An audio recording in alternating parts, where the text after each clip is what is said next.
করেছেন যে একজন ছেলে একজন মেয়ে তথাকথিত ভালো বন্ধু হওয়ার কোনো সুযোগ নাই।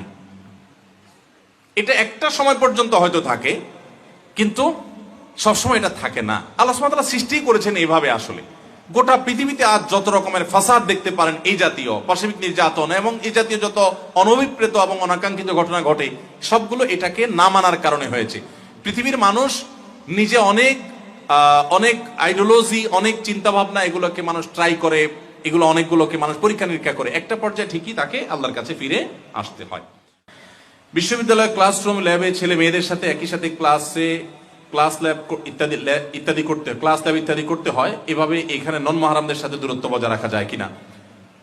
কঠিন, কিন্তু সে কঠিন এবং অসাধ্য সাধন করতে হবে যদি আমি মুসলিম হয়ে থাকি, যদি আমি ইমানদার হয়ে থাকি, যদি আমার বিশ্বাস থাকে যে আল্লাহর সামনে আমার জবাবদিহি করতে হবে।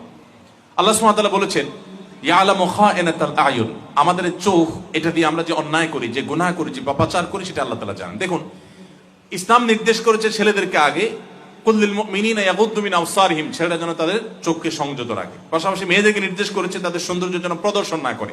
ইসলামের পর্দার সিস্টেম, পর্দার এই বিধানটা কেন দেওয়া হয়েছে? এটা নারী জাতির সম্ভ্রম, তাদের ইজ্জতকে রক্ষা করবার জন্য।